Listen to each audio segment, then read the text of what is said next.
Councilor Williams. Thank you.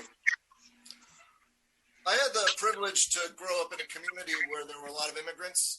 Many of my friends immigrated themselves at a very young age or were the first generation children of immigrants. And some of these fine people remain among my closest friends to this day.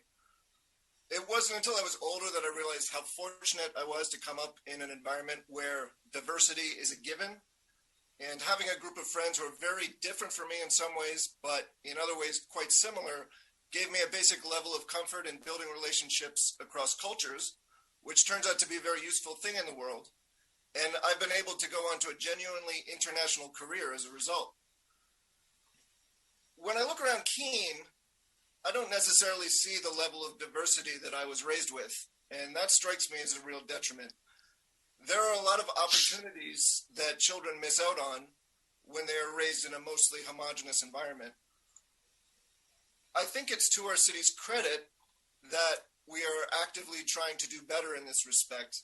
We have events like the International Festival, and I am personally very proud of the work that I've been able to participate in with Project Home, which is a community group here in Keene that provides support to asylum seekers who have come here in search of a safe place to be with their families.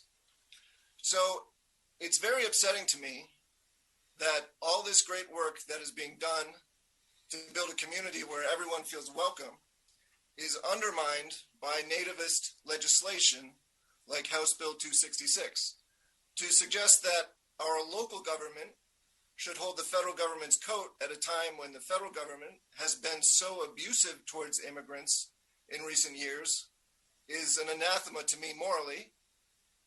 And also, I think is simply not a very smart thing to do. New Hampshire works so hard to try to convince people to move here from out of state. And here we have a population, a young, dynamic population of strivers who would like to come here. And bills like HB 266 try to push them away.